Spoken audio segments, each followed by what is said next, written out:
শুধুমাত্র ঘরে থাকা ভাতের চাল দিয়ে কোনো রকম দম দেওয়ার ঝামেলা ছাড়াই ঘরে থাকা সামান্য উপকরণ দিয়ে এই পদ্ধতিতে একবার বিরিয়ানি খেয়ে তৈরি করে দেখুন।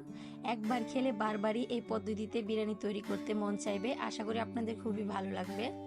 বিরিয়ানি তৈরি করার জন্য প্রথমেই একটি মিক্সিং বোলের মধ্যে আমি নিয়ে নিচ্ছি 1 কাপ মেপে 2 কাপ পরিমাণ ভাতের চাল। চালগুলোকে এখন একটি সাইডে খুব ভালো করে ধুয়ে রেখে দেব। বিরিয়ানি তৈরি করার জন্য এখন একটি প্যানের মধ্যে কিছুটা রান্নার সাদা তেল দিয়ে দিলাম। এখন এর মধ্যে 1 চিমটি লবণ দিয়ে দেব, যাতে আমরা যখন ডিমগুলো ভাজবো শরীরে যাতে ছিটকে না আসে। এখন আগে থেকে সিদ্ধ করে ধুয়ে রাখা 4টি ডিম এর মধ্যে দিয়ে দিলাম। এখন সামান্য হলুদ গুঁড়া দিয়ে ডিমগুলোকে খুব ভালো করে ভেজে নিতে হবে। যখন ডিমগুলো হালকা বাদামি কালার হয়ে আসবে, এখন এগুলো নামিয়ে এরই মধ্যে দিয়ে দেব 2টি বড় সাইজের আলু মাঝখান থেকে টুকরো করে রেখেছি। আলুগুলোকেও আমি হালকা বাদামি কালার করে ভেজে নেব। বিরিয়ানিতে আলু এভাবে ভেজে দিলে বিরিয়ানি খেতে অনেক বেশি ভালো লাগে। এখন বিরিয়ানির আলুগুলো যখন হালকা বাদামি কালার হয়ে আসবে, তখন এই আলুগুলোকেও আমি একটি সাইডে নামিয়ে রেখে দেব। বাকি তেলের মধ্যে এখন দিয়ে দেব 2টো দালচিনি, 3 থেকে 4টি এলাচ মাঝখান থেকে ছিঁড়ে দিয়ে দিলাম। দিয়ে দেব 2টি তেজপাতা। এখন 1 মিনিট এই মশলাগুলোকে ভেজে নেব, এতে করে খুব সুন্দর একটা ফ্লেভার আসবে। যখন ভাজা হয়ে যাবে তখন এর মধ্যে দিয়ে দেব বড় সাইজের 2টো পেঁয়াজ কুচি। পেঁয়াজটাকেও আমি 1 মিনিট খুব ভালো করে ভেজে নেব। যখন পেঁয়াজটা খুব ভালো করে ভাজা হয়ে যাবে, তখন এর মধ্যে দিয়ে দেব বড় সাইজের একটি টমেটোকে আমি এখানে কিউব করে কেটে দিয়ে দিচ্ছি। টমেটো দিয়ে উল্টে পাল্টে নিয়ে নিলে এখন এর মধ্যে সামান্য পরিমাণ লবণ দিয়ে দেব, এতে করে কিন্তু টমেটোটাও খুবই সুন্দর করে গলে যাবে। টমেটো আর লবণটাকে খুব ভালো করে মিশিয়ে 2-3 মিনিট রান্না করে নিতে হবে। যখন টমেটোটা এ পর্যন্ত গলে আসবে, তখন এখানে আমি বাকি উপকরণগুলো দিয়ে দেব।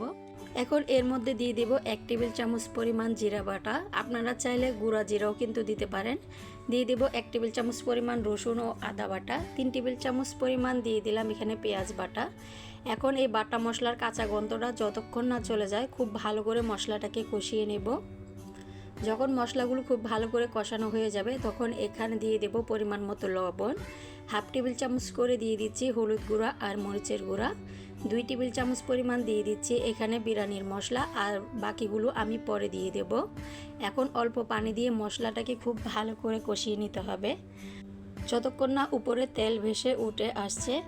মশলাটা যখন খুব ভালো করে কষানো হয়ে যাবে, তখন এর মধ্যে দিয়ে দেব আগে থেকে ধুয়ে রাখা চালগুলো দিয়ে এখন আমি এগুলোকে 10 মিনিট পর্যন্ত ভেজে নেব, যতক্ষণ না এর মধ্যে থাকা পানিটা শুকিয়ে যায়। আর আপনারা হয়তো দেখতেই পাচ্ছেন 1 ফোঁটাও কিন্তু এখানে পানি নেই। এখন যে কাপ মেপে আমি চাল নিয়েছিলাম, সে কাপ মেপে এখানে আমি 4 কাপ পরিমাণ পানি দিয়ে দিলাম। আমি চাল দিয়েছি 2 কাপ আর পানি দিয়ে দিলাম এখানে 4 কাপ। এখন খুব ভালো করে মিশিয়ে এখন মাঝারি আঁচে আলুগুলো দিয়ে 10 মিনিট পর্যন্ত রান্না করে নেব। আচ্ছা, আপনাদের এক একজনের চাল কিন্তু এক এক রকমভাবে সিদ্ধ হয়, সে অনুযায়ী কিন্তু পানিটা কমিয়ে বাড়িয়ে দিতে পারেন। এখন 10 মিনিট পরে দেখুন পানিটা কিন্তু অনেকটাই শুকিয়ে এসেছে। এখন খুব ভালো করে মিশিয়ে নিতে হবে। আর দেখতেই পাচ্ছেন এর মধ্যে কিন্তু ভাতের চালটা কিন্তু অনেক সুন্দর করে ফুটে এসেছে। এখন মিশিয়ে নেওয়া হয়ে গেলে এখানে আমি দিয়ে দিলাম 5-6টা কাঁচামরিচ আর সিদ্ধ করে ভেজে রাখা ডিমগুলো দিয়ে দেব। আর আগে থেকে যে 2 টেবিল চামচ পরিমাণ বিরিয়ানির মশলা রেখেছিলাম, সেটা দিয়েও এখন খুব ভালো করে মিশিয়ে নিতে হবে। খুব ভালো করে মিশিয়ে এখন একেবারে লো আছে এটাকে আমি আরও 10 মিনিট বসিয়ে রাখবো। আর 10 মিনিট পরে দেখুন ভাতের চালটা কিন্তু খুবই সুন্দর করে সিদ্ধ হয়ে গিয়েছে। এখন উপর থেকে 2 টেবিল চামচ পরিমাণ ঘি দিয়ে দিলাম আর কিছুটা পেঁয়াজ বেরেস্তা দিয়ে এখন এটাকে একেবারে লো আছে 5 মিনিট রেখে দেব। আর এই বিরিয়ানি রান্নায় অবশ্যই ঘিটা দেওয়ার চেষ্টা করবেন, এতে করে কিন্তু একেবারে বিরিয়ানির একটা স্বাদ পাওয়া যাবে। আর দেখুন মাশাআল্লাহ, একটি ভাতও কিন্তু আরেকটি ভাতের সাথে লেগে যায়নি, কত সুন্দর করে একেবারে ঝরঝরে হয়েছে। এখন আপনাদেরকে আমি এটা পরিবেশন করে দেখিয়ে দিচ্ছি এটা কতটা লবণীয় দেখতে হয়েছে।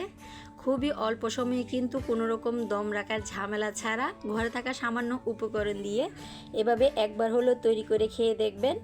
নামি দামি চালের কোনো দরকারই পড়বে না এভাবে একবার তৈরি করলে। আশা করি আপনাদের খুবই ভালো লাগবে। ভিডিওটি ভালো লাগলে লাইক কমেন্ট শেয়ার করতে একেবারেই ভুলবেন না।